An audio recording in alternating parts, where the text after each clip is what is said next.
আসসালামু আলাইকুম রহমতুল্লাহ। সকলকে আন্তরিক শুভেচ্ছা মোবারকবাদ। সরাসরি চরমোনাই থেকে আপনাদেরকে আজকে একটি বিশেষ বিষয় দেখানোর জন্য উপস্থিত হয়েছি। আমি মাইনুল ইসলাম। বরিশাল বিভাগের সর্ববৃহত্তম গরুর বাজার চরমোনাই মাদ্রাসা সংলগ্ন যার অবস্থান, চরমোনাই মাদ্রাসা বাজার বলেও পরিচিত যে বাজারটাকে অনেকেই জানে।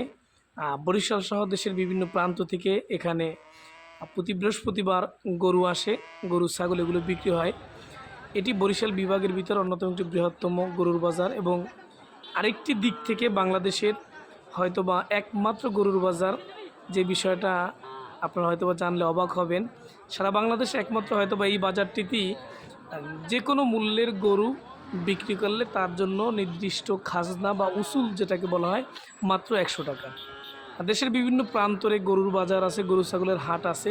যে সমস্ত হাটে গরু ছাগল বিক্রির ক্ষেত্রে দেখা যায় হাজার প্রতি বা লাখ প্রতি একটা খাজনা পার্সেন্টেজ নির্ধারণ করা হয়, কিন্তু এই চরমোনাই মাদ্রাসা সংলগ্ন যে গরুর বাজার আছে সেখানে যে কোনো মূল্যের গরু বিক্রি করলে আপনার গরু প্রতি খাজনা মাত্র 100 টাকা এবং ছাগল বা বকরি এটা যে কোনো মূল্যের হোক বিক্রি করলে তার প্রতিটি পিসের জন্য খাজনা মাত্র 50 টাকা।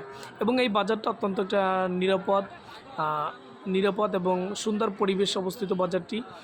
চরমোনাই পীর সাহেব হুজুরের ছোটো ভাই মাওলানা সৈয়দ মোহাম্মদ জিয়াউল করিম বর্তমান চরমোনাই ইউনিয়ন পরিষদের চেয়ারম্যান, যিনি তার সরাসরি তত্ত্বাবধানে এই বাজারটি দীর্ঘদিন যাবৎ পরিচালিত হয়ে আসছে। তো সবাই ভালো থাকুন, সুস্থ থাকুন। আসসালামু আলাইকুম রহমতুল্লাহ।